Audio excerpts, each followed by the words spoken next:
everybody. Welcome to Leota. I'm Sarah Carson. I'm the founder and CEO here.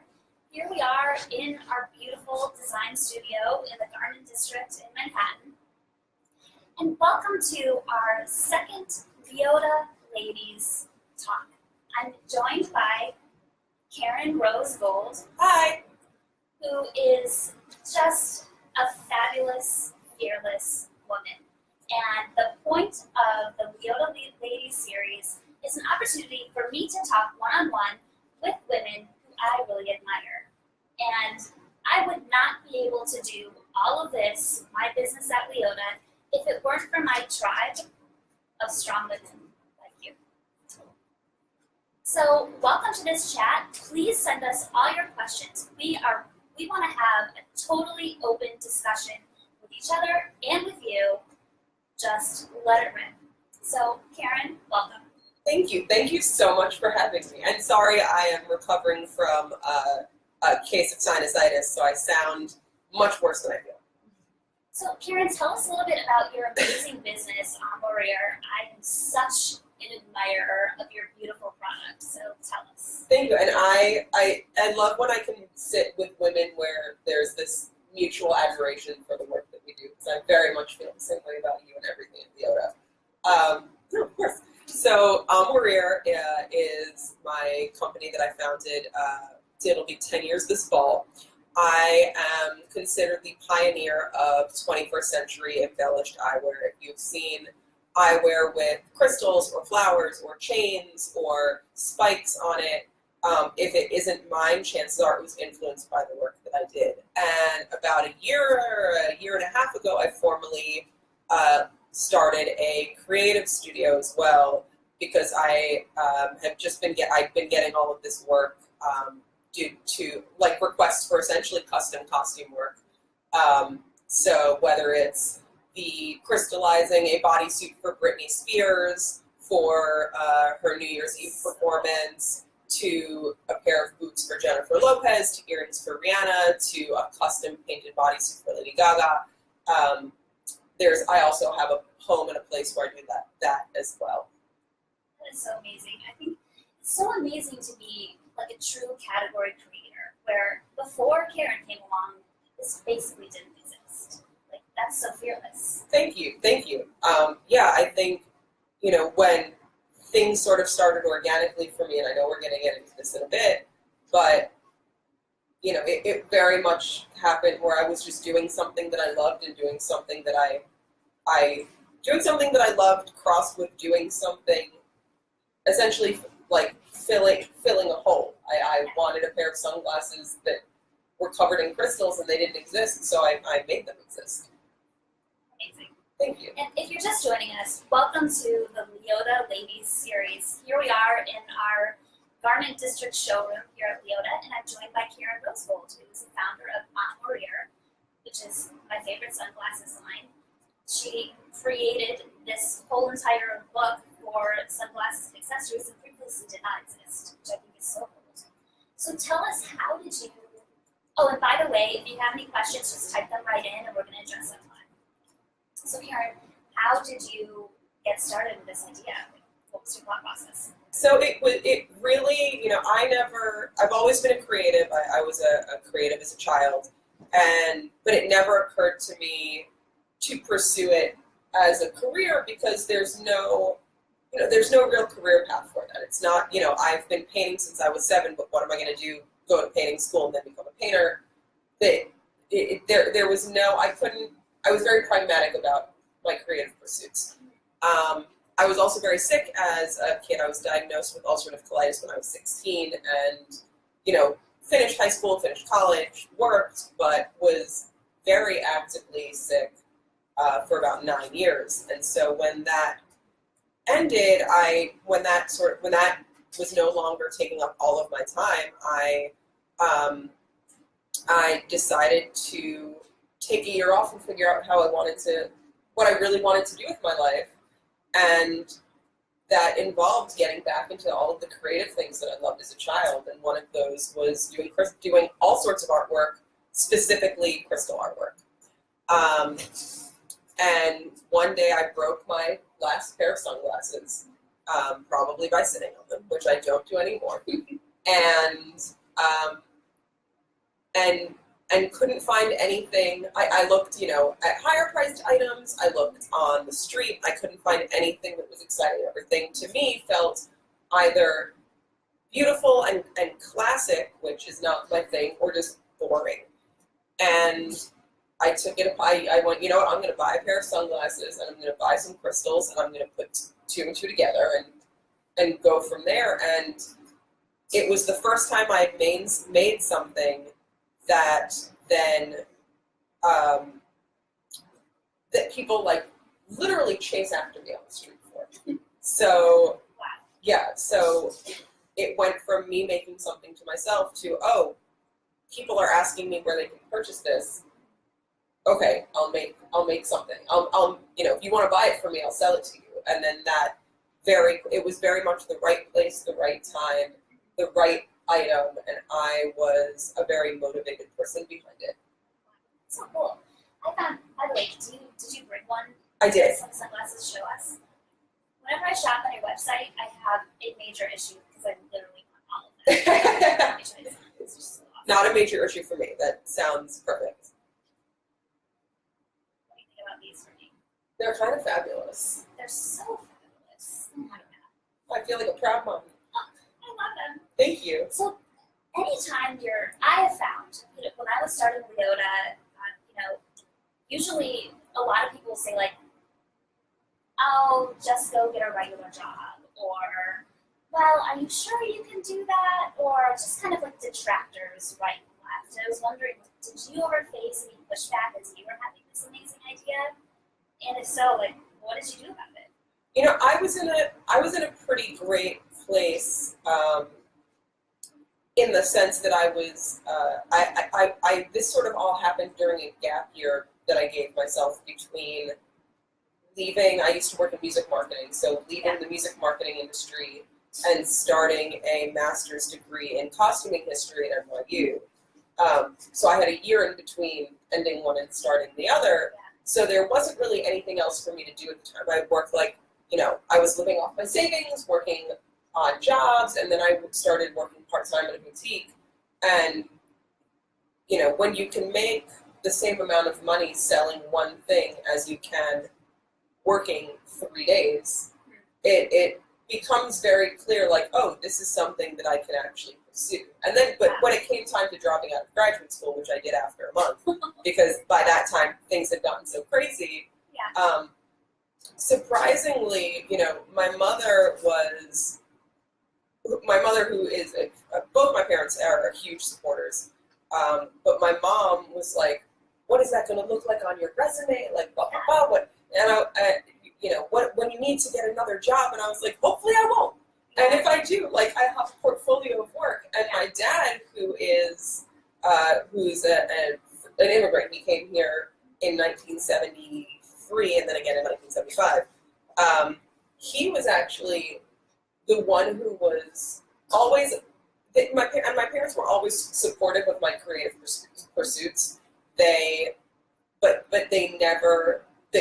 were also very pragmatic about, this is not how you make a living. And my dad, who was much more against me going to an art type school when I was a kid, was hugely for me taking the time to pursue this. He's like, you know what? You are happy and you're healthy. Live your life. Do what you have to do. So I was also in a weird place where it's I was just sick for 10 years.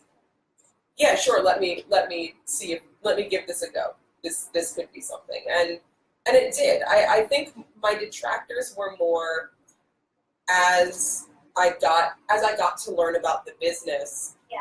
I was sort of creating something that didn't really exist in the marketplace previously. And there were people that I worked with who kept trying to mold me, and this happens still. They'll keep trying to mold me into something a little more quote unquote sellable. And I'm like, no, the reason I'm making this is because the market is already oversaturated with these other things. So why would I become that other thing? And being able to, stay true to your ideas and the reason that you're doing what you're doing has always sort of pushed me through. That Thank is you. so bold. That is so bold. Thank Love you. it. There's only one Kerin. That's So true, cool. yeah. That is so cool. Thank you. So when you were a little girl, you look at this woman that you become. I mean, I admire you so much. But when we're little, like, we have no idea what we're going to grow up to be. What do you think the little Kerin would think of this woman we see today? Well, first of all, little Kerin said she was never ever going to dye her hair, so she might be a bit surprised. Yeah. Little Kerin wanted to be a gymnast. She wanted to be a figure skater. She was always wanted to be a performer, some sort of a creator, like little Kerin. And so I think the little Kerin would be super psyched Yeah. on big Kerin. I actually say that I do a lot of things for 5-year-old me, and I do a lot of things for 16-year-old me. Okay. They're equally validating. I highly suggest anybody out there do things for like the younger version of yourself. It winds up being really rewarding, and I find often leads to great things. And teenage Kerin wanted to be a magazine writer, or wanted to work at record labels, both things that I did in college. I worked at Sony and Universal when I was in college, and then interned at magazines.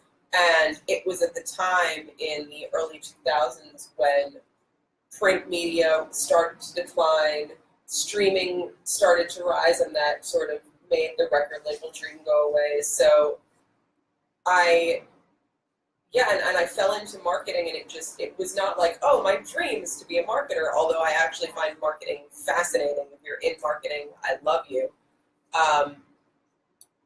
But yeah, I never, I mean, listen, I'm going to be 35 on Saturday. 30-year-old Kerin is psyched that 35-year-old Kerin is still making a living doing art. So the fact that I get to make a living being a creative and being my own boss is still beyond my wildest dreams. It was not a dream. That is so cool. So I love this idea of doing things for your younger self. What's an example of that? That sounds Oh man. interesting. I think just there was definitely a time in my 20s, and I think that this happens to a lot of us, where, and I found this sort of both in my personal life and in my business, where you feel like, you know what, I need to dress a certain way or act a certain way or do these things or follow these protocols because that's what I'm supposed to do. Like, oh, by this point, I should be doing these things. And anytime I've done that, it's been really, it's been soul sucking in a way. It's been really disappointing. And So, like, you mean that doing the things just to hit some kind of marker that you think you Marker. need to hit, or like, by this age I'm gonna get married, and by this age I'm gonna have kids, that kind of thing. that kind of thing. I've never been one for that kind of thing, but along those lines, for me it was sort of more, oh, I need to start dressing like a professional, or Oops, I didn't do that. well, you guys do that super well. If Leota was around, like, if I could get this sort of professional vibe going when I was like in my 20s, I would have loved it. We're here for you now. Exactly. See, like, this is, I'm obsessed with this. It's getting these pants back. It's gonna be hard for you. I'm kidding. I'm gonna give them back. I'm not mean. But yeah, just like, I think I need to dress this way. I remember I'd stopped dyeing my hair crazy colors at one point. Just even like, oh, I'm not gonna go, like, oh, I don't need to go to these like concerts anymore, whatever it is. And then with business, there was a period of time where I felt like, oh, you know what? I need to make sure that my collection has this many SKUs, and I need to try and get into these wholesale accounts, and I need to make sure that I have this kind of press. And doing all of those things was never what I make is so against the grain. So of course the way that I operate my business will be as well. And doing things because they satisfied me were just so much better. Or even wait, and last example, I swear, this is a concrete one. I'm very cloudy in the head because of this local. there was a period of time, I'm obsessed with the Muppets. I love the Muppets. Jim Henson and the Muppets are one of the purest, most wonderful things on the face of the planet. And there was a period of time where I kind of pushed that down because I was like, oh, this is so childish. This isn't sophisticated. I shouldn't really talk about this. And then I thought, screw it. Like, the Muppets are really the best ever. And now if you come into there's a corner of my bedroom that is just Muppet posters. And there are 2 Kermits in my studio and a Miss Piggy tambourine on the wall in my living room, amongst far too many other things. And it's something that makes me happy. So why not? Why not? Why not? Yeah. I love it. So it looks like we got a question from the Facebook audience. So we have a question. Was there a moment where everything was working against you when you were starting your business, or kind of just coming up with the idea for your business, and how did you react? How did you handle that and, persevere? So the question is, was there a time when you were starting or running your business that you felt like everything was against you?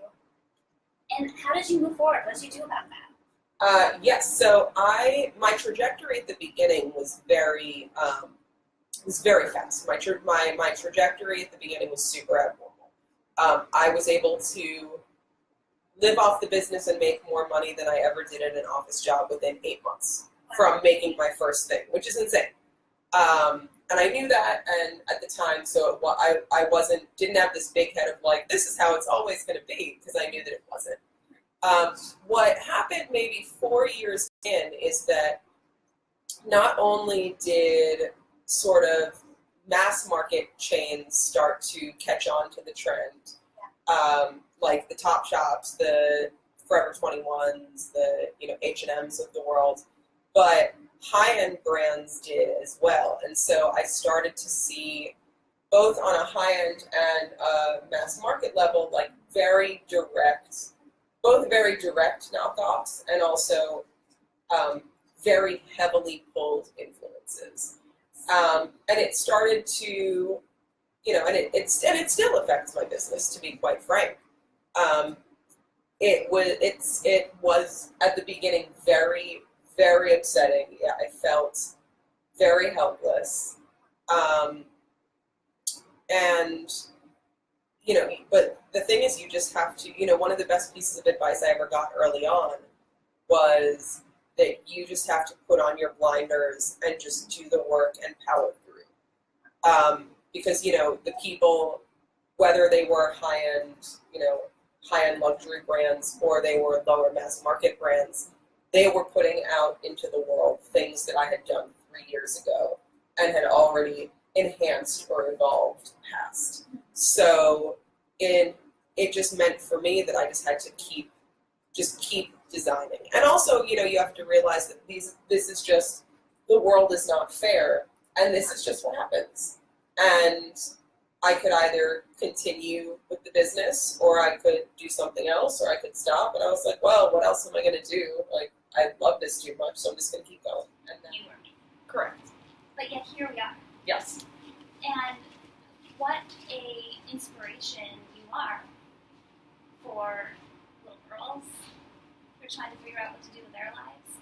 And also, well, for me, as a grown woman, I find it so inspirational to be like, you know what?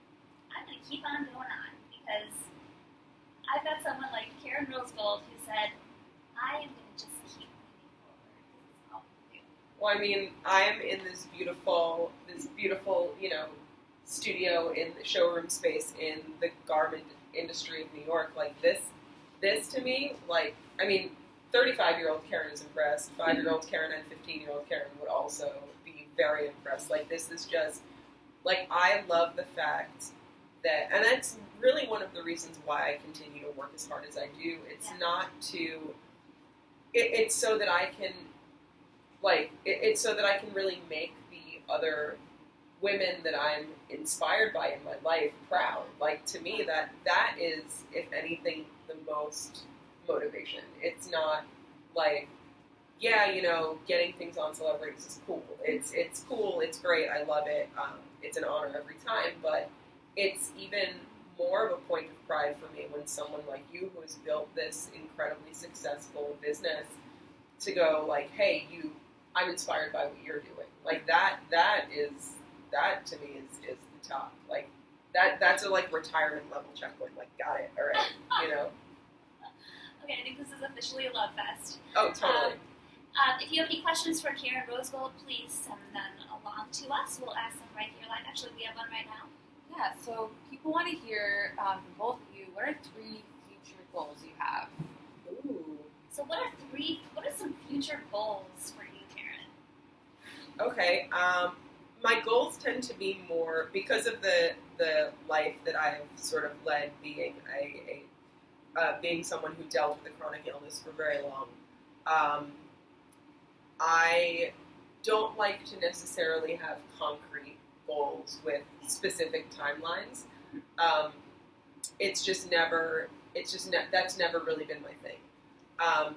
Abstract goals are, like, in all seriousness, include maintaining both physical and mental health. To me, that, like, if, I would be happy working at a restaurant waiting tables if it meant that I was going to be happy and healthy for the rest of my life. Like, that to me is paramount.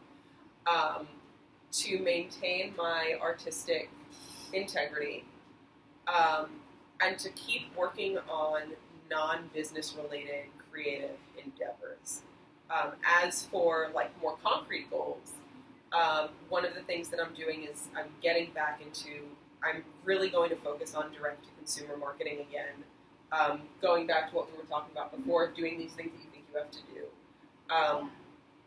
For what I do, having what I do sit in a store doesn't really make sense. There's no context to the product. It's a special product. If my piece is sitting next to something similar by Gucci or Miu Miu or Dolce or whomever, yet the chances are most people are not going to pick mine because they've never heard of it before. But if you come to my website, you can learn about the products. Like, it's a much more personal relationship. And I love working one-on-one with clients. I'm now offering prescription services. So I'm really looking forward to focusing back on direct-to-consumer. I'm also almost done developing a bridal eyewear line, which I'm super amped about because that is something that does not exist in the marketplace. And it's a way that women who wouldn't necessarily wear a piece every day would feel really psyched to incorporate what, like I've had a lot of women that are fans, but they're like, this isn't for me, I can't wear it, I love it. I'm like, well, you get married, you have an engagement, you have a bridal shower, like, what do we got? We can do this. And I think that I'm going to start developing a line of eyeglass chains so that people who are fans of the brand but don't want necessarily all of that up front, it's a way for them to bring some A-Morir flair into their everyday with, a easily sort of transferable accessory that has a different kind of impact than the sunglasses. What a cool idea. I love that. Thank you. Wait, what are yours? Because they wanted yours too. Oh, Can I put you on the spot like that? Wait a sec. I have 2 goals for this year. Okay. One is focusing on being 100% Sarah. And that's one reason why, to me, I see you as 100% Kerin. Like, you're just you all the time. But I also know that for me, I think people look at us and they think, wow, you must be fearless. You must be fearless because you're out there doing all this stuff, right? Well, it turns out that I have fears. Me too. Right? Yes. And many. So many, yeah. Right? And so I try and use my fears as a motivating factor. And if I'm not a little bit afraid, then I'm probably not trying hard enough. So I try and help it and use my fears to move me forward. But 100% Sarah, for me, is this feeling of confidence, feeling like truly myself, being able to bring honesty and outness and empowerment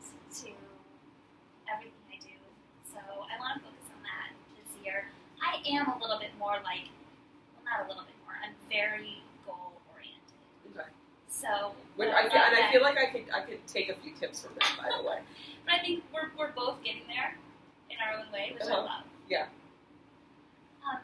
Kerin, thank you so much for being with me today.